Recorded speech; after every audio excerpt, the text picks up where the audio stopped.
So let us deal with the next classification system, that is the natural classification system.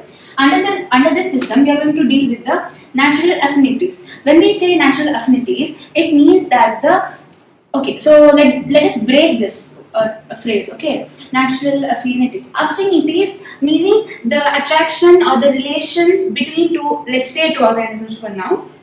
It means the attraction or the relation between two organisms, okay? And natural meaning the natural factors regarding which we are considering the affinities too. Like say there are two magnets. Now this has nothing to do with this concept, but we'll just understand this term affinities better.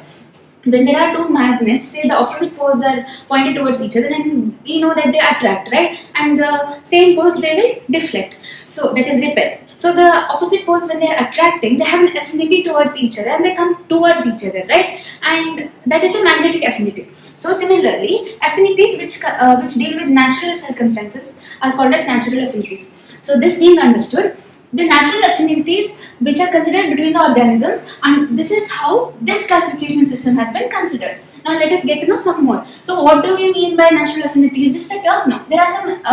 There's a better explanation to it which regards some terms like external and the internal structure. Now you know what external affinities mean, right? So now let us see external features and affinities is simple to understand, but then there are some few beautiful terms that are dealt with this internal part. Now that is, these terms, all of these terms might not be familiar to us, but for now we'll get to know them, okay? So we'll start with the first one, that is phytochemistry. In no particular order though, that is phytochemistry. Then we have ultrastructure, then we have embryology, and then we have anatomy.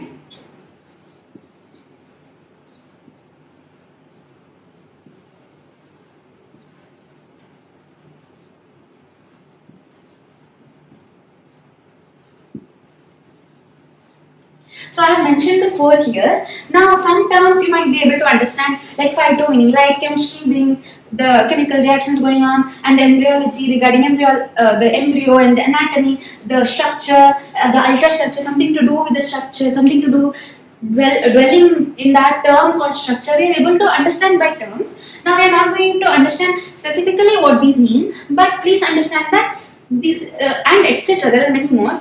This is what we mean when we say internal, okay? Now who came up with this idea? Joseph Dalton Hooker and George Winthrop. Now when we are mentioning about the natural classification system, we are very close with their names, Joseph Dalton Hooker and George Winthrop. Now going on ahead, when we go on and cover more and more portion, more and more chapters, with more and more scientists coming up, we may lose track of who to what and what to who, right? And when there's so many years also will come. So it's better if you make a note of the scientist, their work, and if the year is mentioned in the textbook, just write the year down also. That will be very helpful for you when you are preparing for any sort of exam. It will be like a shorthand note for you in your own handwriting, which you are close with and you understand.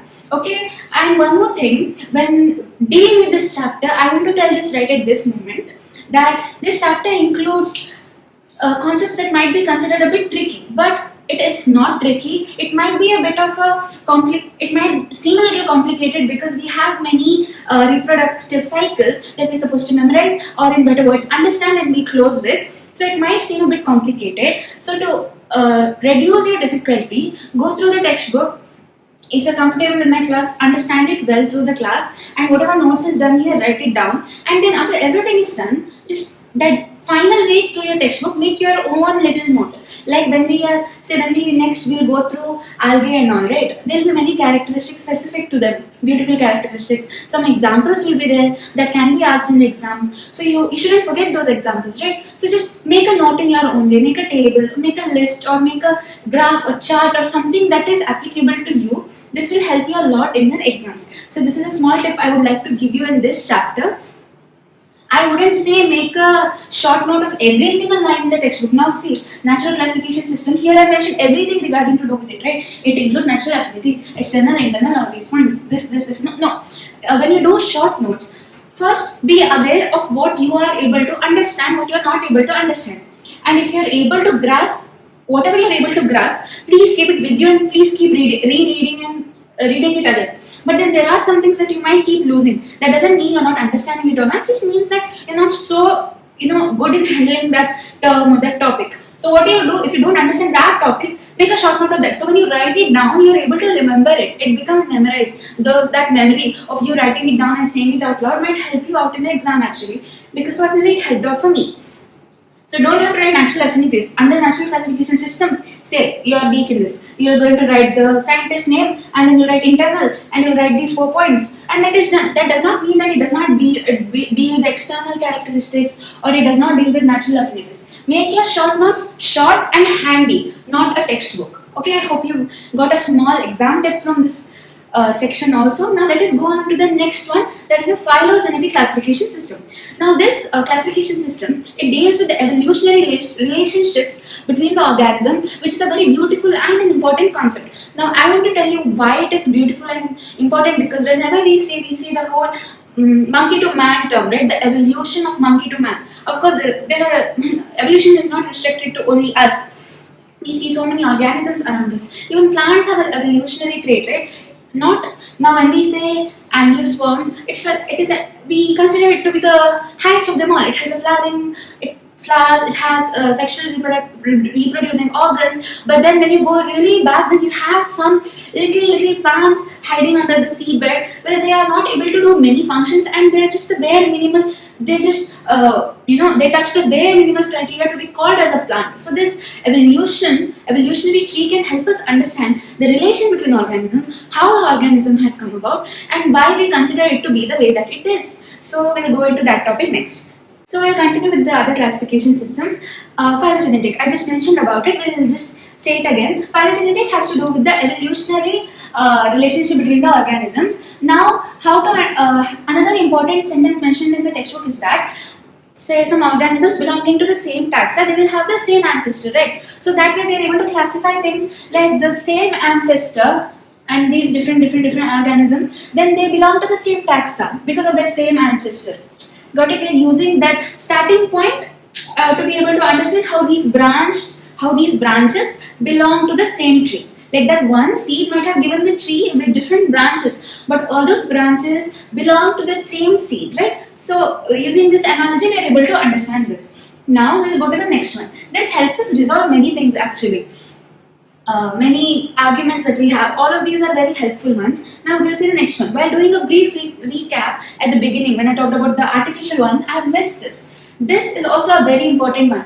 The term itself is self-denotative, right? Like numerical. Now what it actually means that we are using data and we are using computers and we are using mechanical systems to be able to process and understand and store.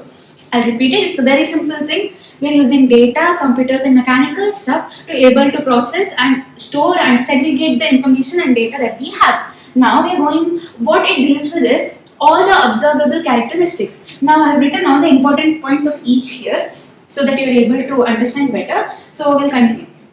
All observable characteristics are considered here and each characteristic is assigned with a code or a number or a particular name so that we are able to identify that character. I hope you understand what I mean. Say these are few characters. Okay, now this is named as A, this is named as B, this is C, this is D. Now these are not particularly the codes that they might have used, but what I'm trying to tell you is that this character has this code, this character has this code, this has this. So that's how it is system. Now each of these characters are given equal importance. There is nothing like this character. I've drawn a plus, right? So this character is given a code because of its some specificity or some speciality, and these are not named or something like that. No, there's nothing like that. Each of these characters are given equal importance and they have all been assigned codes like that. Okay, so now the next one is cytotaxonomy. Cytotaxonomy is again self-explanatory. The terms, if you see, are actually self-explanatory, so that you can actually summarize on your own without thinking too much. Cyto meaning cell. Okay, Cyto, it means cell. So the taxonomy dealing with the cytological structure.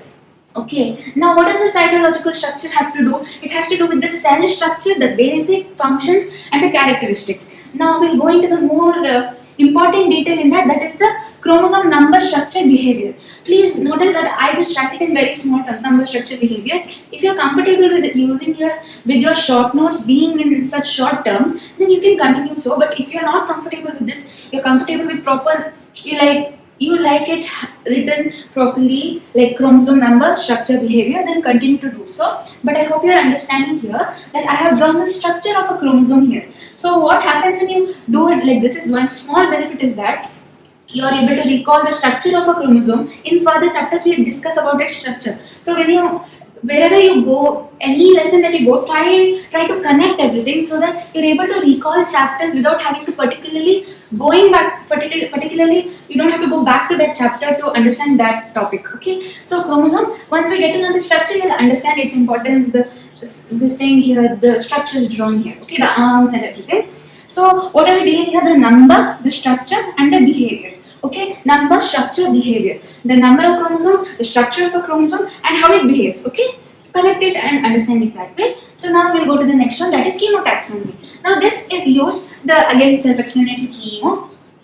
It uses the chemical constituents can actually help us resolve many arguments because the chemical structure, the basic structure is unhindered and cannot be changed, right? So using those chemical constituents that we are able to find out through some kind of experimentation, we are able to tell that okay, they have a similar chemical structure and we are able to classify them together, or we are able to understand them better together. So if you have understood what chemotaxonomy means, we'll summarize everything together. First, we'll just write the first two also here, that is artificial and natural.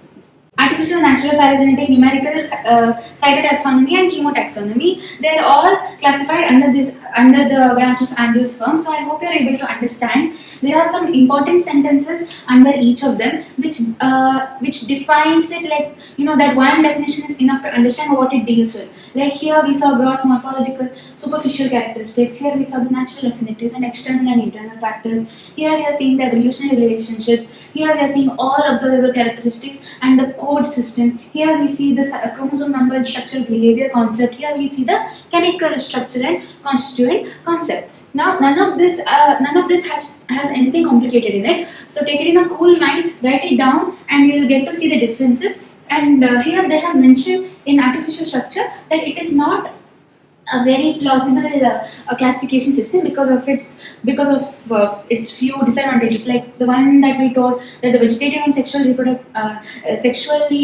sexual characteristics are considered at equal level, but in reality that it's not really good to take them at equal levels because vegetative structures are varying in nature. So now once we are done with all of these classification systems, we are going to go back to the classification system under plant kingdom. Algae, bryophytes, pteridophytes, gymnosperms and angiosperms. Yes, we are going to go back there. We are going to start with algae. Under algae we have few more examples, like few more divisions. We have green algae, brown algae, red algae. All of them are really simple. All of them have few similarities and dissimilarities. Listed down, it becomes very simple. So let us go on to the next system of algae.